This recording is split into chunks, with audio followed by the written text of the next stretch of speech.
Étude portant sur les fonds négociés en bourse avec option d'achat donnant de hauts revenus de dividendes. Pour cet enregistrement est fait pour le mois de juillet. Au fil des mois, je poursuis mon étude dans l'optique d'optimiser naturellement mon portefeuille d'investissement.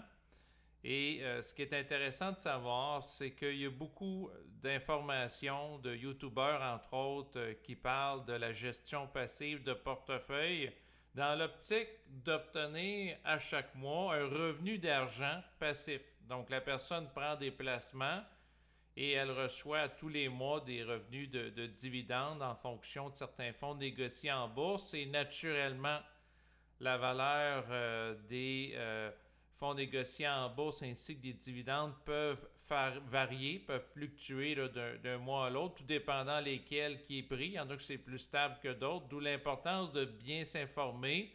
Naturellement, l'enregistrement d'aujourd'hui n'est pas un conseil en investissement. Je ne suis pas conseiller en investissement et investir comporte des risques, notamment lorsque la personne veut obtenir des revenus de dividendes élevés, parce que c'est souvent en relation avec un risque élevé qui est pris qu'en proportion, la personne peut obtenir un revenu de dividendes élevé.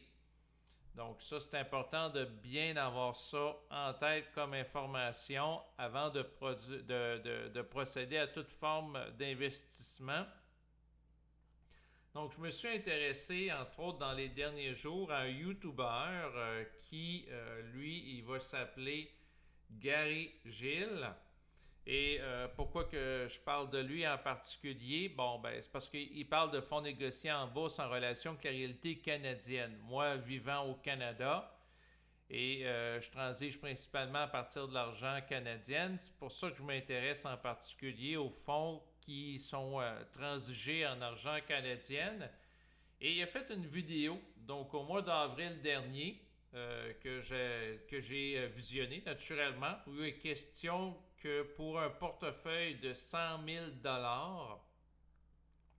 lui, il parle de prendre trois fonds, HMAX, UMAX et HYLD, trois fonds négociés en bourse, dans l'optique d'obtenir, dans le fond, un revenu d'environ 1 000 par mois. Donc, quelqu'un a 100 000, ça lui donne par la suite un revenu de dividende 1 000 par mois. C'est quand même intéressant à considérer. En fait, ce qui est intéressant de voir, c'est que la personne n'a pas besoin d'avoir 1,2 million de dollars là, pour avoir un revenu élevé à chaque mois là, de dividendes.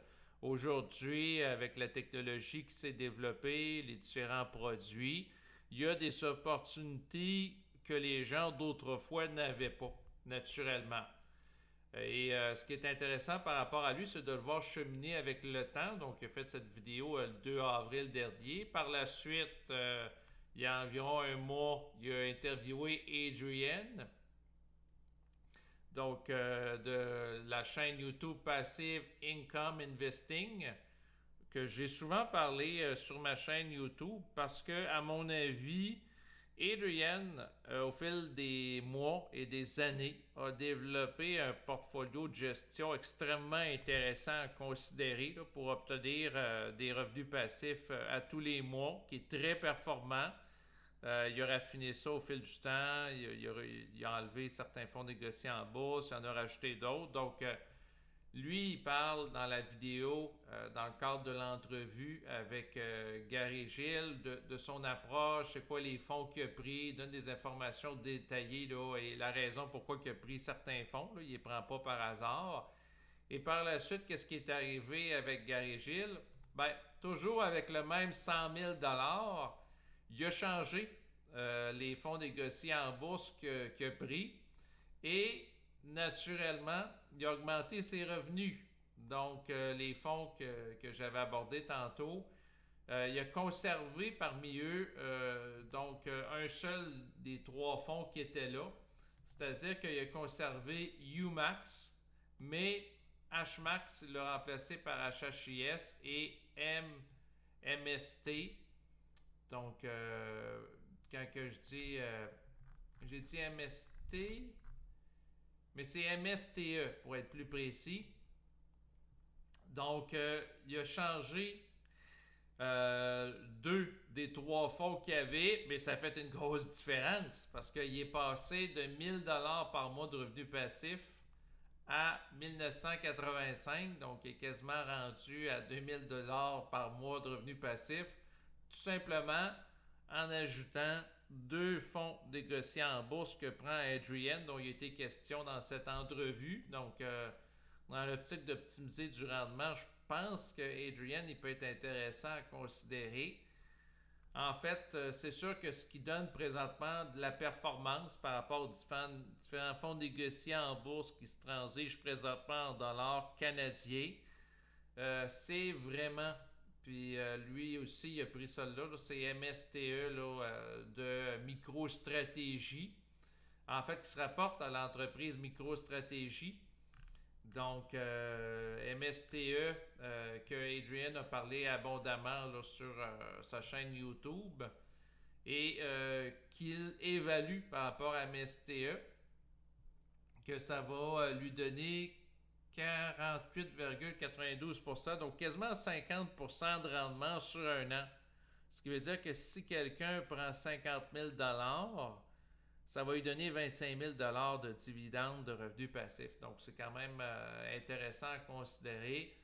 Mais le risque est beaucoup plus élevé par rapport à ce fonds-là que HHIS, que également Adrian a pris, qui est réparti sur 15 entreprises différentes.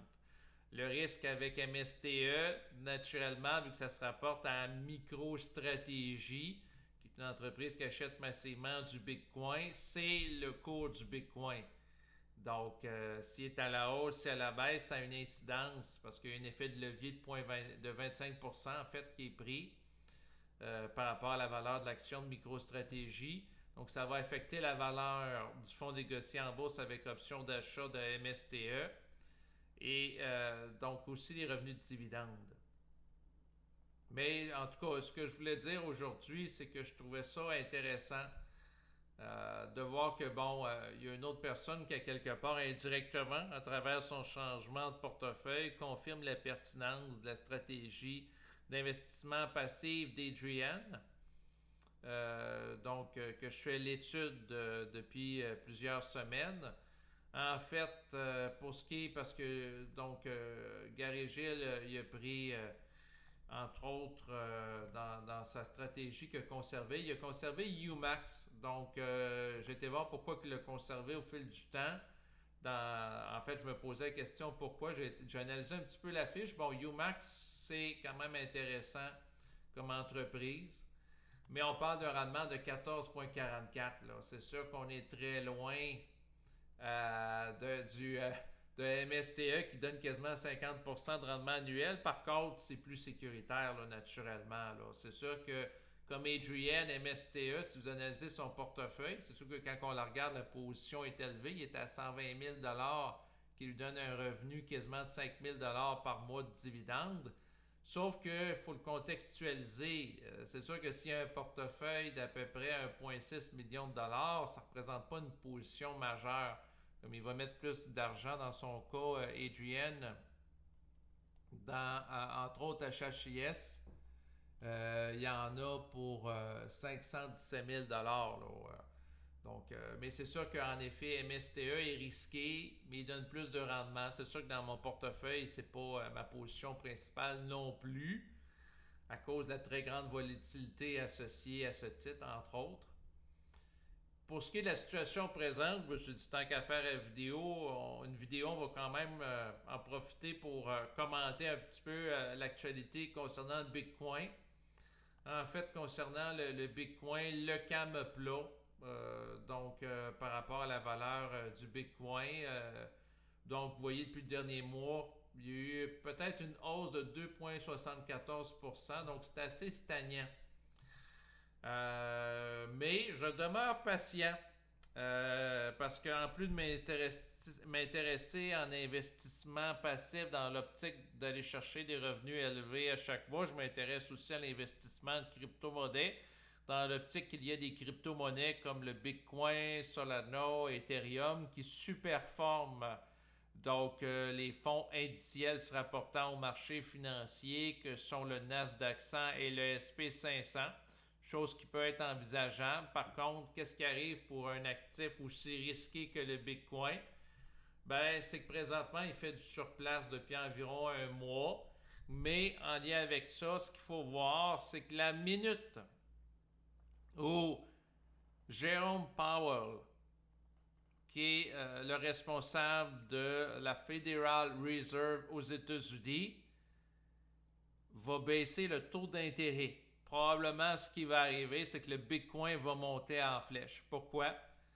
Parce qu'à ce moment-là, ça devient moins intéressant pour les gens de prendre des obligations américaines. Et à ce moment-là, s'ils veulent aller chercher du profit, faire de l'argent et sont avides, ben, ils vont être obligés de prendre plus de risques pour aller chercher plus de rendement, ce qui fait que, bon, les titres technologiques risquent de monter et aussi le Bitcoin. Donc, dossier à suivre. C'est sûr que je suis patient. Moi, j'ai l'impression que tôt ou tard, le taux d'intérêt va être baissé aux États-Unis, qui va avoir une incidence mondiale au niveau commerce international, mais aussi dans le domaine des crypto-monnaies. Et qu'est-ce qui va arriver? Ben, la minute que le taux d'intérêt baisse, probablement que le Bitcoin va repartir à la hausse. En fait, ma stratégie, ma vision des choses, c'est d'aller chercher du rendement dans une optique de croissance par rapport à l'investissement en Bitcoin, Ethereum, également Solana. Puis par la suite, éventuellement revendre les titres achetés et investir ça pendant la période de marché baissier, bear market, dans des fonds négociés en bourse avec option d'achat pour rajouter cet argent-là dans les fonds dans lesquels j'investis pour aller chercher des revenus passifs à chaque mois. Donc, dans l'optique, à ce moment-là, de faire un transfert d'argent par rapport à des actifs que je vais qualifier de très risqués, des crypto-monnaies spécifiques. Le MSTE, je le prends ponctuellement parce qu'il donne du rendement, mais éventuellement, ben, qu'est-ce que je vais faire? Je vais remplacer ça de ce que j'ai pris par MSTE. Je vais liquider ça pour du HHIS, sinon un fonds négocié en bourse par rapport à Nvidia.